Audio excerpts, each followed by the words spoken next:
araw mga kababayan, lalo na sa mga Royal Saudi natin dyan. Sa mga Royalista, magandang araw po sa inyo lahat. At sa mga hindi pa Royalista, papakilala po ako sa inyo. Ako po si Paolo Nolasco, I'm 21 years old. I've been doing the business for the past 4 years na po ngayon. Kung di po ninyo natatanong, nagsimula po ako rito at age of 17. Katulad po ninyo, naimbitahan lang din po ako. Pinakita lang din po sa akin yung negosyo. Nga lamang ho, nung in-invite ako, medyo bata pa ho ako noon, kaka 17 ko lang. Kagraduate ko nga lang unang high school noon eh. Ngayon nung pinakita ko sa akin yung negosyo, tama-tama, syempre magka-college ho ako. Naisip ko na mas magandang additional income ho to para naman makatulong din ako sa parents ko. So nagsimula lang sa nasubok lang, hobby lang. Extra income lang ang hapol ko, ano ba naman yung meron akong 2,000 a week, 3,000 a week part-time. Kaya lang nagkakataon lang po nung medyo sinimulan ko ng negosyo, na-appreciate ko na maganda pala yung kita. Katunayan nga ho niyan, because of Royal Business Club, nakapag-aral ako sa St. Paul. Ayan, ito yung ID ko. HRM student po ako dati. Kaya lang syempre dahil yung Royal po magaling talaga magturo sa atin ng negosyo, na open ho yung mind ko na kung gusto talaga natin umasenso, nasa negosyo po talaga yung sikreto. So ginawa ko from an HRM student, nag-ship po ako ng IME, International Management and Entrepreneurship. So kinari ko na talaga yung business. Talagang sabi ko, pag graduate ko, ayoko na magtrabaho, magne-negosyo na lang ho talaga ako. Alam nyo, maganda ho dito sa Royal, magtiwala ka lang. Maniwala ka sa akin, magtiwala ka lang, magsibikap ka lang na mabuti. Maganda ho yung maghihintay sa atin dito. Katunayan nga ho niyan, ako ginawa ko, nagtiwala lang po ako, naniwala lang ako sa kumpanya. Ang nangyari ho sa akin, my first year, ito yung nabili ko sa sasakyan. I was able to buy my first BMW. Biruin po ninyo, at the age of 18 years old, nakabili po ako ng sarili kong sasakyan. Katas po ito ng Royal Business Club. Alam mo, sabi ko nga dati sa mga kaibigan ko, pare, makabili lang ako ng Honda Civic, okay na sa akin, importante. Katas ko to ng pinaghirapan ko to, katas to ng dugot pawis ko. Hindi to binigay sa akin ng magulang ko, kasi lalo naman sila bibigay dati. Ang importante pa ho dito, nung nabili ko ito, hindi pa tumitigil ng lahat. Nagsipag ako na mabuti, pinagbuti ako na mabuti negosyo. After ng 1 year, eto na po. Nakabili ako ng pangalawang sasakyan, Montero Sports naman, brand new. Okay, yan ang second car ko. Ngayon guys, ang maganda ko dito, hindi lang ito yung nakuha ko sa Royal.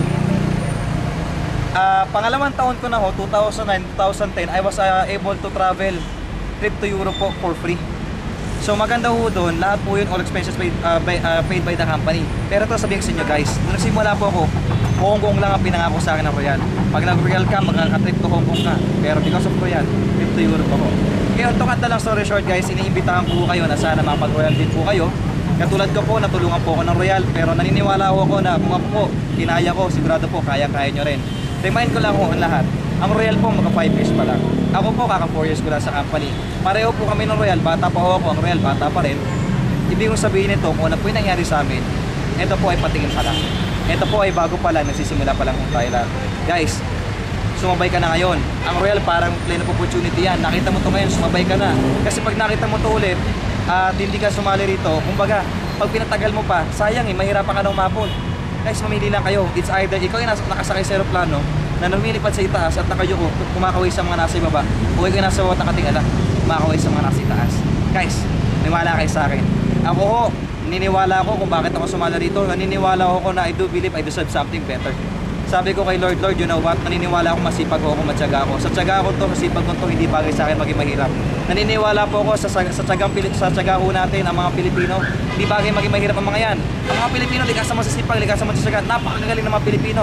Ang dami nga, iba't ibang bansa, pinupuntahan natin para magtrabaho. Isipin mo, yung mga foreigner, kinukuha pa tayo para magtrabaho sa kanila dahil alam nila magaling tayo. Kaya lang, yung galing natin, hindi na compensate na sweldo.